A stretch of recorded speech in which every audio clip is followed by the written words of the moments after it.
sometimes you need a custom solution, even if it's your liquid cooling system.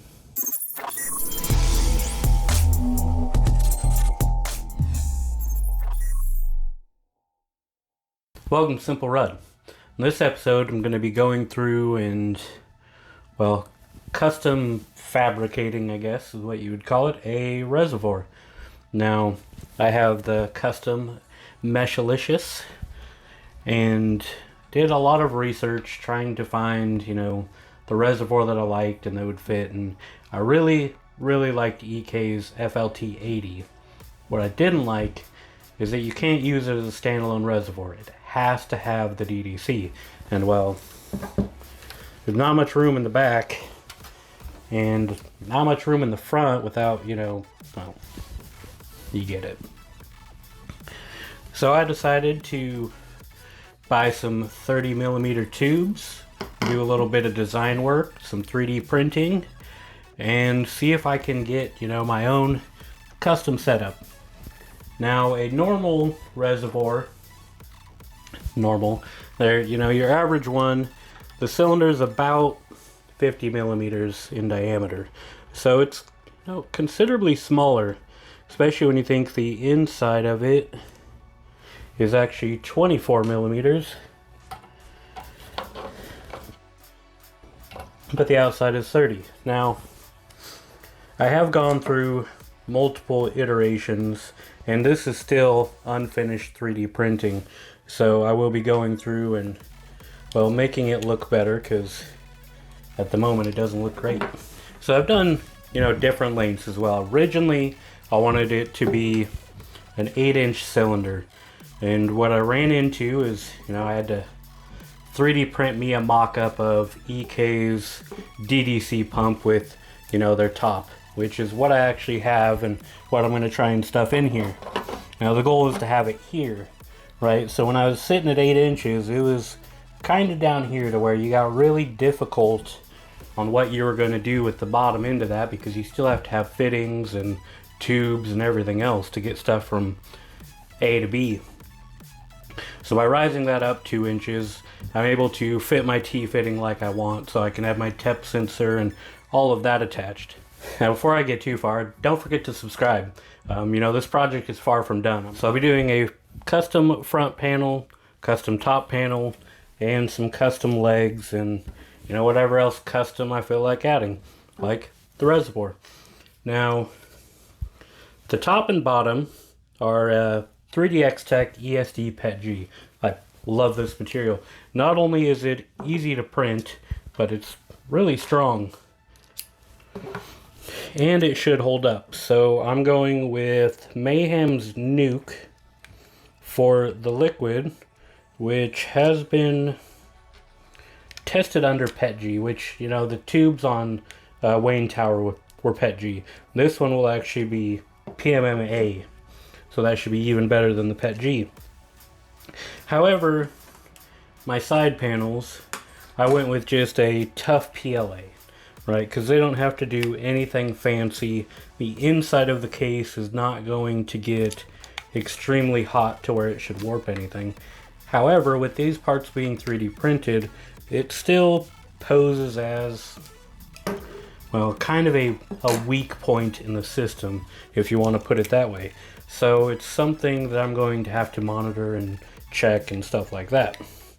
As I'm getting this part, what you'll notice is I did not print the threads for the fittings. In fact, instead I bought a tap, and I did just a regular through hole for that. Now that way I can tap it and hopefully get a better seal, right? Because it's the reservoir, it's where all your fluid's gonna sit. So you want it to be leak-free.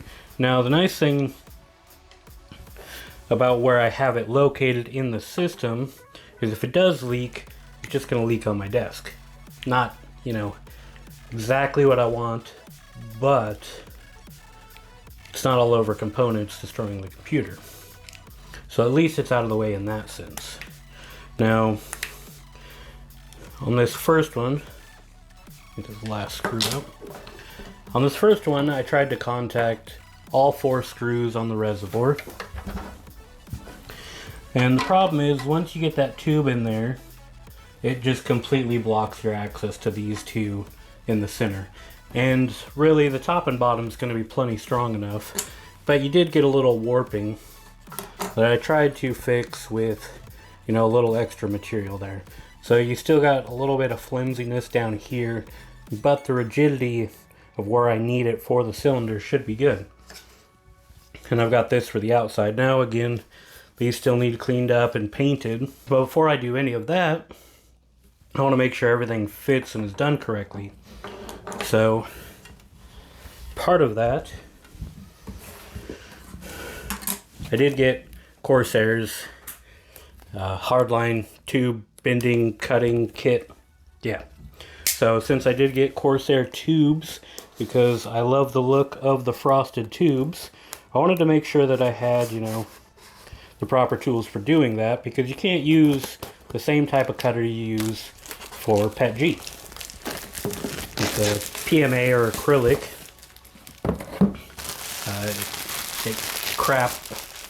It cracks and collapses the tube. Now, from where I ordered these say they are PMMA as well, but I wouldn't be surprised if it's just acrylic, nor would I be upset. It's actually a nice setup. Now, I was hoping that this would adjust enough, but it's really not. You kind of get to, yeah, fit your little tube or your larger tube. So I'm going to have to hold it down and hope that I cut straight. So why don't I give that a shot?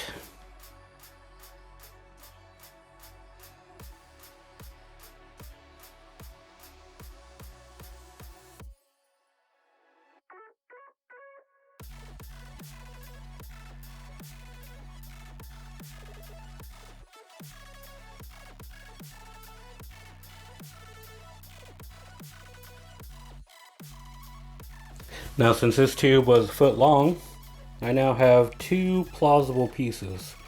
Before I really finalize this, I'm probably going to have to do a little bit of sanding. Sadly, I don't think... Well...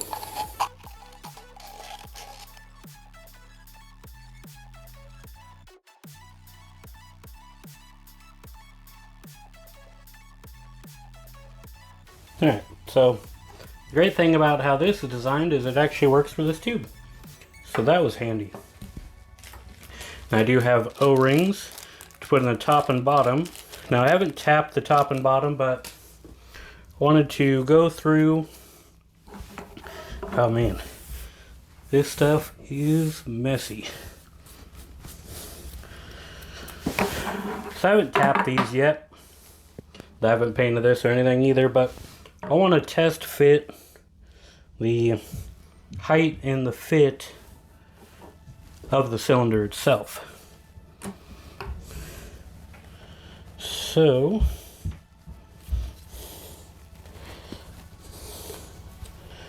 with the plastic still on it, it's very tight. So that's promising. Go through and get the top part attached. Now the nice thing about the Plastite is it will make its own thread. So you undersize the hole and then the Plastite goes through and, well, basically forms its own hole. So no dealing with PIMs or anything like that. And what I found is with like hex inserts, they're actually rather easy to break loose, which is, well, not something you want on anything you're building. I'm gonna actually try and remove this top and see if maybe I can get those on there a little bit tighter. Okay, so my calculations were a little off for, well, for the O-rings in there. So I'm just a little bit off on these, which is fine. I'm going to go through remeasure this actual height now that I have one cut and prepped. And it does have a nice seal on it that I want to keep. So I'm going to 3D print these two little guys, and I'll be back with the video after that. Alright, so new parts are printed and they look pretty damn good. Now, I still do need to do some sanding, some filing, some painting, some priming, some filler, not in that order, but they don't have a, you know, a polished look, and that's fine for right now. I'm still prototyping. Now, this is complete.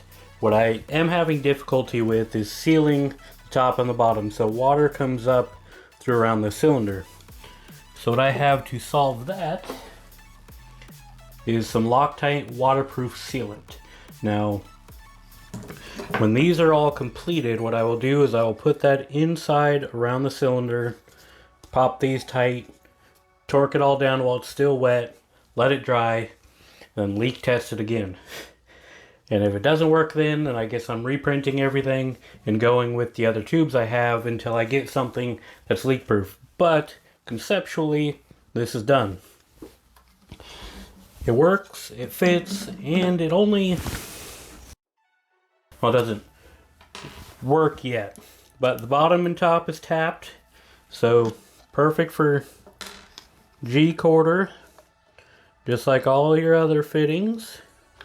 So, and this actually seals up perfectly, so that is a plus. I'm very happy with that. I actually had a friend at work tap that for me because I was worried mine wouldn't be as straight as I would like.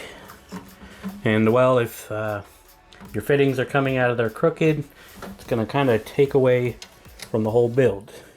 So you have your top screw on the radiator, and then you have your bottom screw on the same radiator. And with that, you now have a custom radiator. You have a custom reservoir mounted to the radiator while still having, you know, all the clearance I need for running tubes, even if it's going to be difficult, which I don't know if there's a way to, you know, custom loop this. It's not going to be difficult. Unless you're very experienced to where, you know, not much is difficult for you at that point. I'm not at that level. So that is going to call it for this video. So thank you for following along, and don't forget to subscribe. I will be back working on the rest of this loop, and then I will be back again after that to add in all the 3D printed stuff that I'm currently designing.